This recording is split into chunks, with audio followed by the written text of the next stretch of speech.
Bueno, queridos hermanos, Dios los bendiga. Quien como Dios, soy el Padre Franco.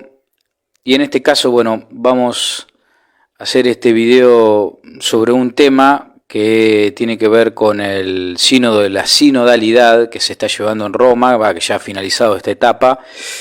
Y en este caso te traigo aquellos puntos que se trataron que fueron con más votaciones en contra, es decir, que más rechazo tuvieron en las comisiones y que muestran un poco cuáles son las intenciones de algunos y cuál es la intención de la Iglesia sobre estos puntos, que son puntos bastante neurálgicos. Muchos de ellos tienen que ver con el ámbito litúrgico, el ámbito celebrativo de la Iglesia, que es lo más sagrado que tenemos, que tiene que ver con cómo nosotros celebramos la Pascua del Señor, cómo celebramos nosotros aquel acontecimiento de la redención del mundo a través de la Santa Misa, haciendo lo que el Señor nos ha pedido, como figuran los Evangelios.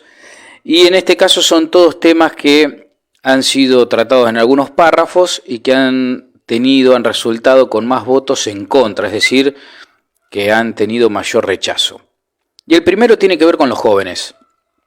Esto no significa que la Iglesia rechace a los jóvenes dentro de su seno, sino que tiene que ver con el planteamiento que se hacía de darle mayor participación a los jóvenes en ministerios oficiales de la Iglesia, como puede ser, por ejemplo, el lectorado, y se proponía también la posibilidad de que ellos realicen prédicas dentro de la paraliturgia o de la liturgia misma, predicando la palabra dentro de la celebración. Y ese punto, que es del capítulo 5 del documento que se analizó, tuvo 38 votos en contra. Es decir que, bueno, es uno de los puntos que mayor rechazo tuvo, teniendo en cuenta en que, bueno, la formación que se debe tener para la predicación tiene que ser elevada, pero más allá de eso, la predicación no es solamente un lindo consejo o un mensaje de vida. La predicación es un ministerio propio del arch docendi que tiene el sacerdote y el obispo y el diácono, el orden sagrado, con una asistencia especial del Espíritu Santo, que es propio del ministerio, ¿sí?, para la predicación de la palabra, que tiene que ver con el envío que Dios ha hecho a esos ministros o a los 12 apóstoles.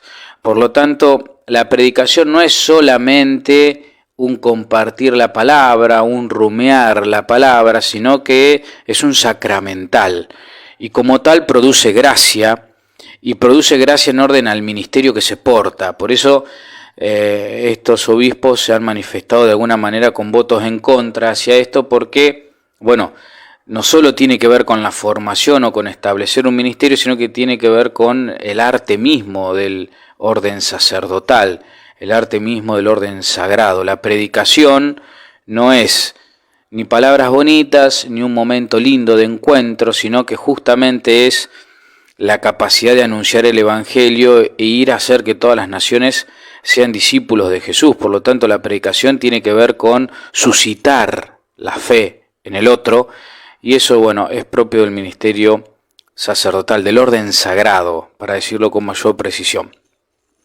Por lo tanto, bueno, ese punto del capítulo 5 tuvo 38 votos en contra y ha sido, bueno, uno de los más controversiales.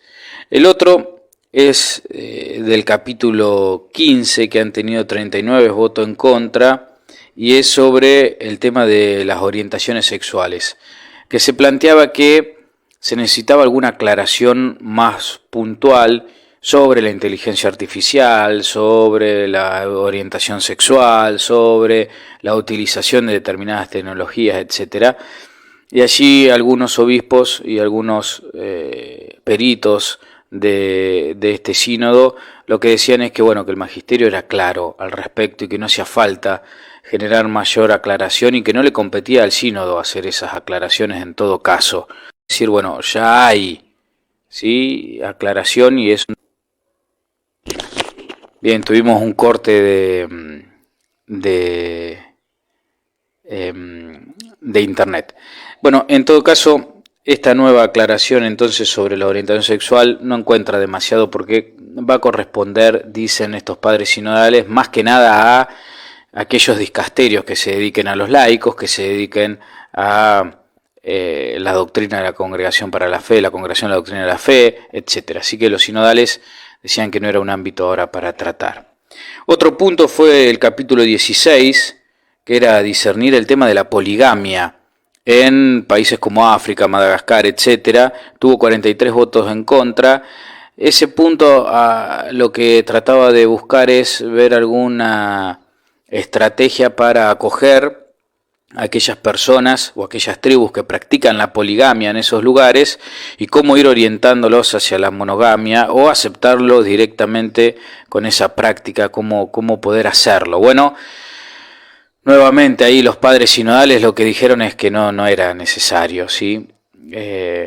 Hacer esa aclaración, no era necesario hacer un punto particular o generar criterios universales para eso, porque son cuestiones muy regionales y que competía a las conferencias episcopales de los lugares discernir eso. Otra cuestión es el capítulo 55. En ese capítulo lo que se trata es el tema del celibato y revisar el celibato en la iglesia, sobre todo la obligatoriedad de ese celibato, proponiendo un estudio que implique si desde el magisterio de la iglesia, desde la sí que la iglesia debe seguir orientando y debe seguir alentando.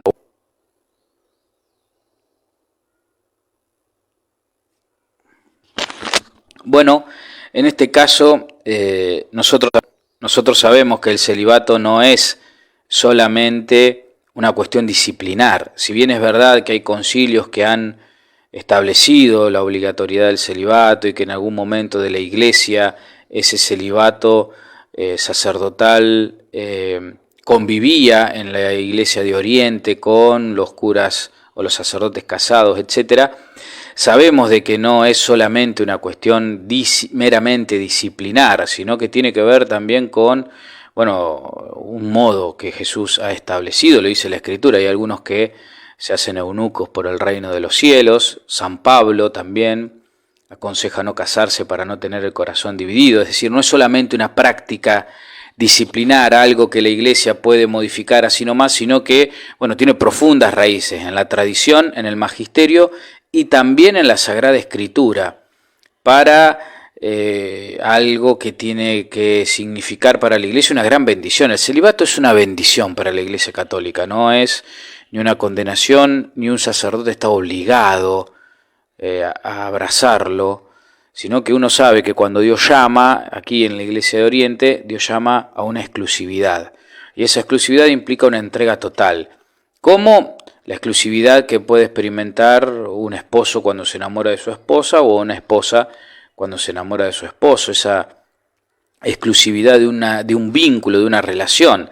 El sacerdote que abraza el celibato no lo abraza como una renuncia, sino como una opción, como un tipo de relación con Dios, un tipo de relación con la iglesia, un modo de relacionarse con el pueblo, un modo de entenderse dentro del llamado que Dios le hace a evangelizar y a vivir su fe.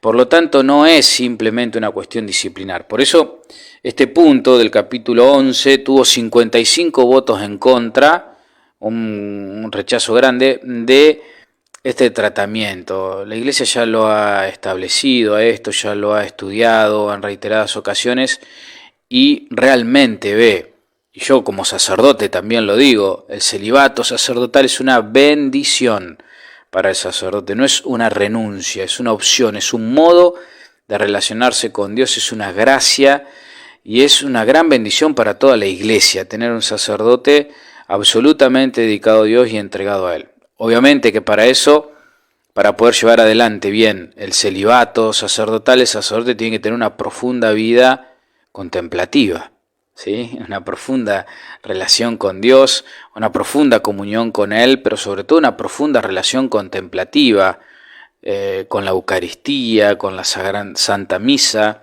con las cosas sagradas del ministerio, si no es imposible vivirlo.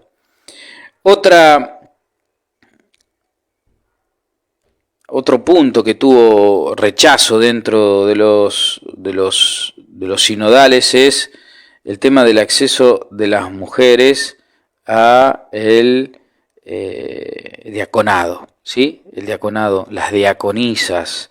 Estamos hablando de el capítulo 9 y tuvo 67 votos en contra, volverlo a estudiar. Ya sabemos que el Papa Juan Pablo II definió de modo solemne que la mujer no puede acceder al ministerio sacerdotal, al orden sagrado, porque no hay materia y porque no tiene que ver con la tradición de la Iglesia, así no lo ha querido Jesucristo, que lo seguían muchas mujeres y a ninguna de ellas la estableció dentro de la jerarquía. Pero este tema de las diaconisas implica de alguna manera un estudio. ¿Por qué? Porque esa palabra aparece en la tradición, porque las mujeres servían la mesa también, cuando la mesa se entendía como celebrativa, como la Santa Misa, y por lo tanto requiere un estudio. Sin embargo, no hay ningún documento de la tradición donde se entienda que la mujer haya accedido al orden sagrado. Establecerlas como diáconos es meterla dentro del orden sagrado. Ustedes saben que el orden sagrado tiene 3 grados, que es el diaconado, el presbiterado y el episcopado, como la plenitud de esos grados. Por lo tanto, no hay ninguna evidencia de que las mujeres hayan accedido como diaconisas en orden a participar de ese orden sagrado. Y eso es importante saberlo y tenerlo en cuenta, porque cuando se habla de estudiar esto, no se habla de ordenar mujeres a este ministerio, sino darle un ministerio particular en orden al servicio y a la caridad. Bueno, este punto ha tenido 67, ¿sí? Votos en contra. Y después hay un capítulo, el capítulo 11, que habla de rever las situaciones puntuales de los sacerdotes que han dejado el ministerio. Rever cada una de ellas e invitarlos a retomar el ejercicio del ministerio. Estamos hablando de las causas por las que un sacerdote deja el ministerio, son muchas, no siempre tienen que ver ni con un escándalo, ni con una mujer, ni con la homosexualidad, ni con una cuestión de frustración personal. A veces tiene que ver con circunstancias, con cuestiones familiares, con enfermedades, bueno, infinidad de situaciones. Y este ha tenido 53 votos en contra, y hay un porqué. No es que la Iglesia dice, bueno, el que dejó el ministerio que se la arregle solo, sino que como buena madre se da cuenta de que entrar en esa lógica de revisar caso por caso e invitarlos a volver puede generar también esta confusión de que cualquiera puede entrar y salir del ministerio como si fuese cualquier tipo de realidad, como si fuese cualquier tipo de trabajo, como si fuese cualquier tipo de dedicación personal.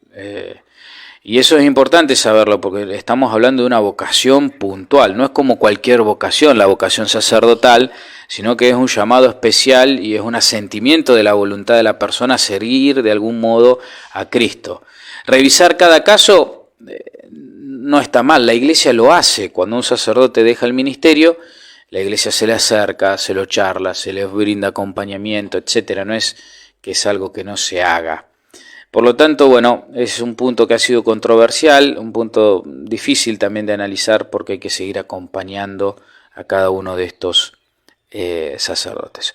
¿Por qué hacemos este video? Porque si estos temas el día de mañana son aprobados por el sínodo de la sinodalidad, también tenemos que ver la historia de cada punto, de cada apartado y de cada párrafo que sea aprobado por el sínodo de la sinodalidad. No es lo mismo por aprobación unánime un párrafo que párrafos que han presentado bastante resistencia. Entonces es importante para nosotros registrar cómo ha sido la historia de ese punto doctrinal que el sínodo de la sinodalidad apruebe o rechace el día de mañana en su documento final. Bueno, queridos hermanos, esto es un poco por dónde está yendo la Iglesia hoy, por dónde han ido las conclusiones y los párrafos más controversiales de el sínodo de la sinodalidad, y que requiere de nosotros continuar en oración para que el Espíritu Santo siga guiando a la Iglesia y nos siga conservando en la verdad de la tradición, de la fe y del magisterio. Bueno, hermanos, que Dios los bendiga, que la Virgen los acompañe.